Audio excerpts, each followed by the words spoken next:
Assalamualaikum warahmatullahi wabarakatuh. Perkenalkan, nama saya Muhammad Lutfiuddin Torna Pratama dari kelas B mata kuliah Rekayasa Bahan. Pada kesempatan kali ini, saya akan menjelaskan tentang perbedaan antara bendungan RCC dan JSG. Adapun pokok bahasan yang akan saya bahas pada kesempatan kali ini, yakni yang pertama pengertian umum dari kedua bendungan, baik itu RCC maupun JSG. Yang kedua ada dasar penggunaan dari kedua bendungan tersebut. Yang ketiga ada kelebihan, yang keempat ada kekurangan dari kedua bendungan tersebut. Yang kelima ada material yang digunakan pada bendungan, baik itu RCC maupun JSG. Dan yang keenam ada metode pekerjaan yang digunakan. Dimulai dari pengertian umum. Yang pertama yakni bendungan RCC.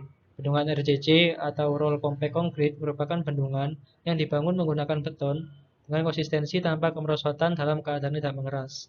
Hal ini dikarenakan material beton yang digunakan pada bendungan ini menggunakan metode penempatan dan pemadatan dalam pelaksanaan konstruksi strukturnya. Selanjutnya yakni bendungan CSG. Bendungan CSG atau Cemented Sand Gravel merupakan bendungan yang dibangun menggunakan material berupa urukan pasir dan kerikil yang dilapisi dengan beton. Desain bendungan CSG ini merupakan kombinasi antara tipe bendungan gravitasi beton dengan bendungan urukan. Selanjutnya saya akan menjelaskan tentang dasar penggunaan dari kedua bendungan, baik kedua RCC maupun CSG. Dimulai dari bendungan RCC. Bendungan RCC ini cocok digunakan sebagai alternatif untuk mengatasi permasalahan yang terjadi, di mana butuh waktu yang lama untuk melakukan pengecoran dalam suatu bendungan beton.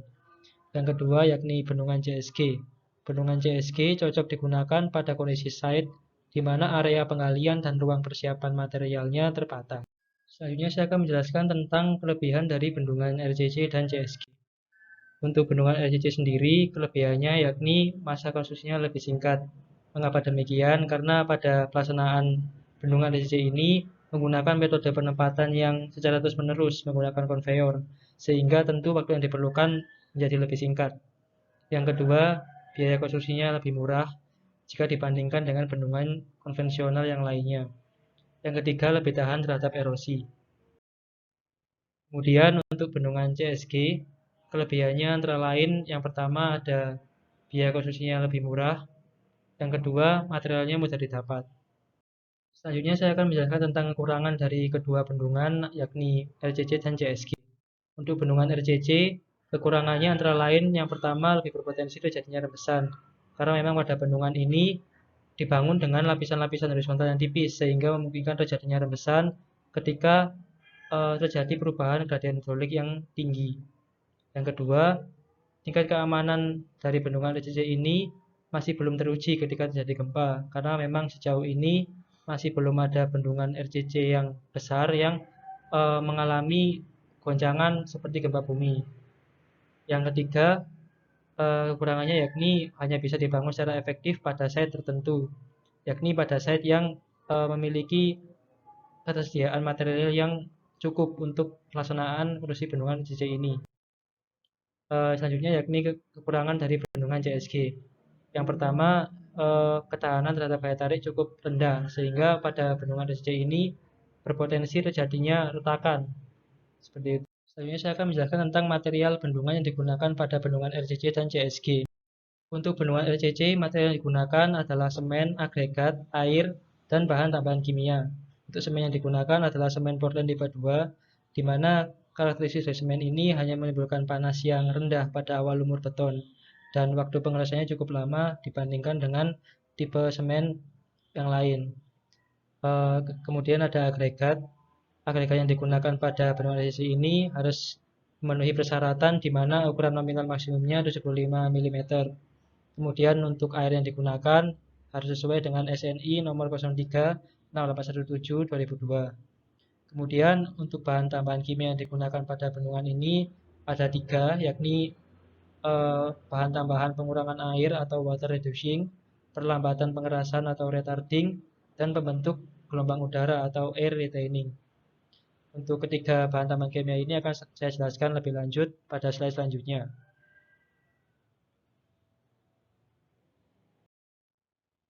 Yakni yang pertama ada pengurangan air water reducing dan perlambatan pengerasan atau retarding. Bahan tambahan yang digunakan adalah tipe B atau D dengan memperhatikan SNI 2945 1991. Yang kedua yakni pembentuk gelembung udara atau air retaining. Bahan tambahan ini dapat diaplikasikan pada pengerjaan bendungan LCC dengan cara menuangkannya ke dalam injeksi semen selebar 0,4 meter sepanjang cetakan vertikal. Selanjutnya saya akan menjelaskan tentang uji material dari bendungan RCC. Terdapat dua pengujian yakni VB konsistensi test dan uji kuat tekan. Untuk VB konsistensi test bertujuan untuk menguji workability dari RCC. Pengujian ini dilakukan menggunakan alat VB konsistometer untuk menguji kepadatan dari spesimen yang telah terkonsolidasi. Salah satu pengujian dalam VB konsistensi test adalah ASTM C 1170. Kemudian pengujian yang kedua yaitu uji kuat tekan. Pengujian ini bertujuan untuk mengukur kekuatan tekan dari campuran batu LCC. Salah satu metode dalam pengujian kuat tekan ini adalah ASTM C39. Selanjutnya untuk material yang digunakan pada bendungan CSG adalah campuran beton sembarang yang dicampur dengan semen. Mutu beton yang digunakan dalam bendungan ini adalah 5-8 MPa. Material beton yakni sand and gravel pada bendungan CSG ini dalam pengaplikasiannya langsung dicampur dengan semen tanpa dilakukan pencucian terlebih dahulu. Kemudian pada bendungan CSG ini uji material yang dilakukan adalah uji geser, triaksial statik dan dinamis serta uji deformasi pada CSG yang dilakukan dengan jumlah bahan tambahan penyemenan yang berbeda. Selanjutnya saya akan menjelaskan tentang metode pelaksanaan dari bendungan LCC dan CSG. Untuk bendungan LCC, metode pelaksanaannya adalah sebagai berikut. Yang pertama, produksi agregat. Pada umumnya, produksi agregat LCC ini dilakukan pada suatu stockpile untuk mengurangi potensi terjadinya segregasi. Tahap selanjutnya yaitu batching dan mixing.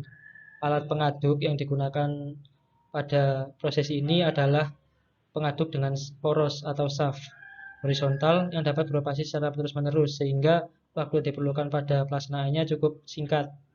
Dan tahap selanjutnya yaitu pengangkutan. Untuk proses pengangkutan pada bendungan LCC ini menggunakan konveyor dari instalasi plant menuju lokasi penempatan site. Selanjutnya yaitu penghamparan. Pada proses ini dilaksanakan menggunakan dozer di mana tebal lapisan LCC dibatasi sampai 300 mm atau 12 inci. Yang terakhir ada pemadatan. Pemadatan LCC dilaksanakan menggunakan roller dengan durasi pelaksanaan yang 15 menit setelah penghamparan. Mengapa demikian? Karena apabila pemadatan dilakukan dalam waktu lebih dari 15 menit setelah penghamparan, kekuatan LCC tersebut dapat menurun secara signifikan. Selanjutnya yaitu metode pelaksanaan dari bendungan CSG. Yang pertama, pengambilan material. Jadi material terlebih dahulu dipasok dari kuari yang telah dipersiapkan. Terus selanjutnya diletakkan pada tempat persediaan. Kemudian ada produksi primer, di mana pada tahap ini dilakukan peleburan atau penghancuran terhadap konkrit rubble agar didapat ukuran yang sesuai. Selanjutnya jadi produksi sekunder. Pada produksi sekunder ini dilakukan mixing dan soil improvement terhadap konkrit rubble dengan material CSG, yakni semen, pasir, dan kerikil. Baik, mungkin seperti itu pemaparan materi yang bisa saya sampaikan pada kesempatan kali ini. Saya mohon maaf apabila terdapat kesalahan pengucapan maupun istilah pada materi yang saya sampaikan. Semoga materi yang saya sampaikan bisa bermanfaat. Sekian dari saya. Wassalamualaikum warahmatullahi wabarakatuh.